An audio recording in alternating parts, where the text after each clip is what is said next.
جب اللہ رب العزت نے انسان کو خلق کرنے کا ارادہ کیا تو کوئی بھی فرشتہ زمین سے مٹی نہ لا سکا، تو اتنے میں حضرت اسرائیل علیہ السلام فرمانے لگے کہ اے اللہ، یہ کام مجھ سے ہی ہونا ہے۔ تو بس اللہ کے حکم سے حضرت اسرائیل علیہ السلام زمین کو آئے اور 3 اقسام کی مٹی کو جمع کیا گیا، سرخ، سفید اور سیاہ۔ پھر اس مٹی کو مکہ اور طائف کے درمیان رکھا گیا اور مسلسل باران رحمت برستی رہی۔ پھر اللہ نے اس مٹی کو عرش پہ بلایا اور حضرت آدم علیہ السلام کا پتلا تیار کر دیا، اور وہ 40 سال تک وہ جنت میں رکھا گیا۔ ہر فرشتہ اس مجسمے کو دیکھتا کہ یہ مٹی کا بنا ہوا پتلا کیسے چلے گا، کس سے بات کرے گا، کیسے زندہ ہوگا۔ بس 40 سال تک اللہ نے اس نشانی کو قائم رکھا،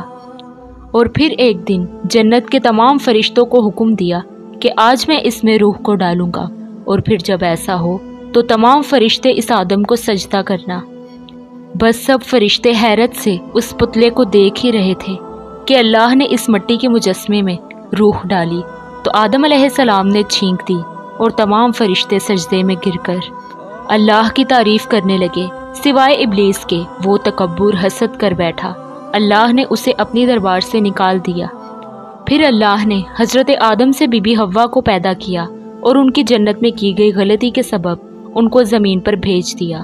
اور یہ حکم نافذ کیا کہ اب جنت میں وہی آئے گا کہ جو یہ ثابت کر سکے کہ وہ ہمارا فرما بردار ہے۔ اور یوں انسانوں کے لیے دنیا میں امتحانات کو رکھا گیا تاکہ ہر انسان امتحان دے کر اللہ کو راضی کر کے جنت تک پہنچ سکے۔ بس تاریخ نے لکھا کہ جب حضرت آدم اور بی بی حوا اس زمین پر آئے تو 2 سال تک ایک دوسرے سے جدا رہے اور اللہ سے معافی مانگتے رہے۔ بالآخر اللہ نے ان کی توبہ قبول کی۔ حضرت جبرائیل علیہ السلام انہیں مکہ میں جبل عرفات پر چھوڑ آئے اور وہ وہیں پر رہنے لگے، اور پھر اللہ نے حضرت آدم کو حکم دیا کہ وہ خانہ کعبہ تعمیر کریں، اور حضرت جبریل اور حضرت آدم نے مل کر ایک گھر کا نشان قائم کیا کہ جس کو بعد میں تعمیر حضرت ابراہیم علیہ السلام نے کیا، اور جسے آج بھی اللہ کا گھر خانہ کعبہ کہتے ہیں۔ حضرت آدم علیہ السلام جب جب اپنی خطا کو لے کر پشیمان ہوتے تھے یا اللہ کی عبادت کرنا چاہتے تھے تو آپ اس جگہ آ کے اللہ کا ذکر کر کے اللہ کو راضی کیا کرتے تھے۔ حضرت آدم علیہ السلام نے 960 برس کی زندگی پائی، جبکہ حضرت آدم کی زندگی 1000 سال کی تھی، کیونکہ جب حضرت آدم علیہ السلام جنت میں تھے تو اللہ نے حضرت آدم کو ان کی تمام اولاد کہ جن کو نبوت ملنی تھی، ان کی شخصیت اور ان کی عمر حضرت آدم کے نزدیک واضح کر دی۔ آپ نے جب حضرت داؤد علیہ السلام کی عمر کو 60 سال تک دیکھا تو اللہ سے کہنے لگے کہ اے اللہ، میری عمر کے 40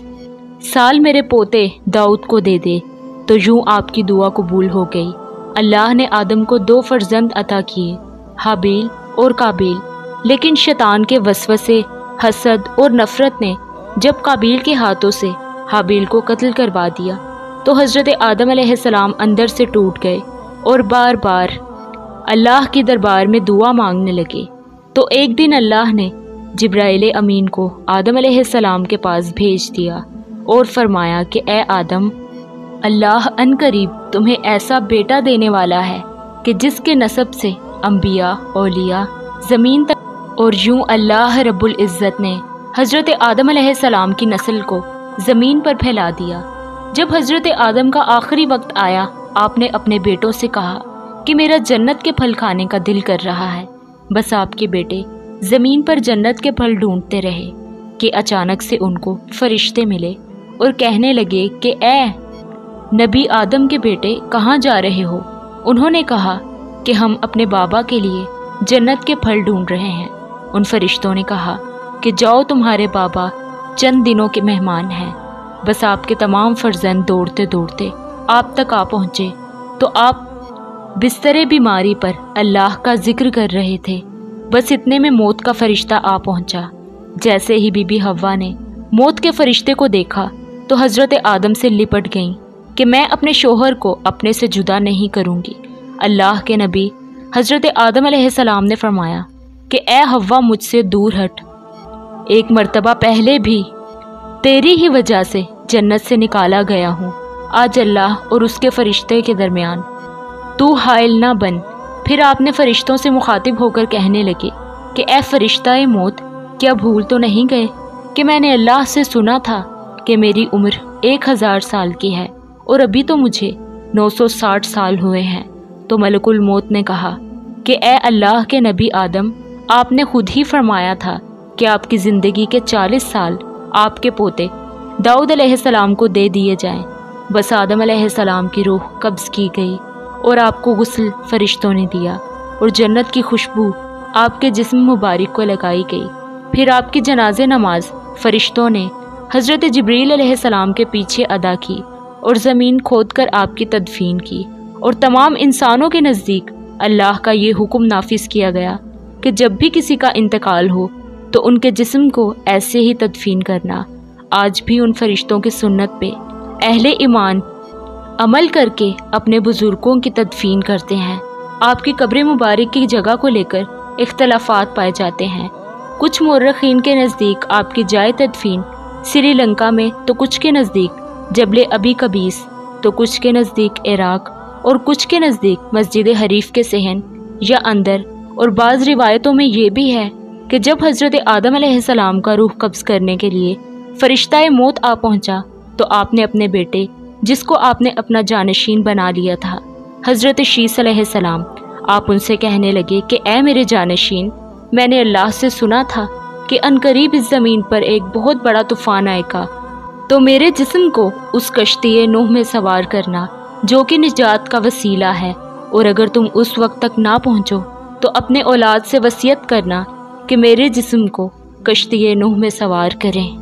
بس تاریخ نے لکھا کہ جب طوفان نوح آیا تو حضرت نوح علیہ السلام نے اپنی کشتی میں حضرت آدم اور بی بی حوا کے جسم مبارک کو اپنی کشتی میں سوار کیا اور بیت المقدس یا عراق میں اس جگہ تدفین کیا کہ جہاں انہوں نے اپنی قبر بنائی،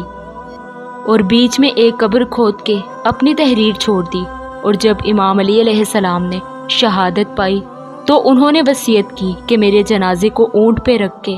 حسن و حسین پیچھے چلتے رہنا، بس جہاں اونٹ رکے گا وہاں ایک چمکیلا پتھر ہوگا، اس کو ہٹانا تو میری قبر بنی ہوگی۔ جب امام حسن و حسین نے اس جگہ کو پہنچے ہیں کہ جہاں وہ اونٹ رکا، اس چمکتے ہوئے پتھر کو ہٹایا تو ایک طرف حضرت آدم علیہ السلام کی قبر تھی تو دوسری طرف حضرت نوح کی قبر،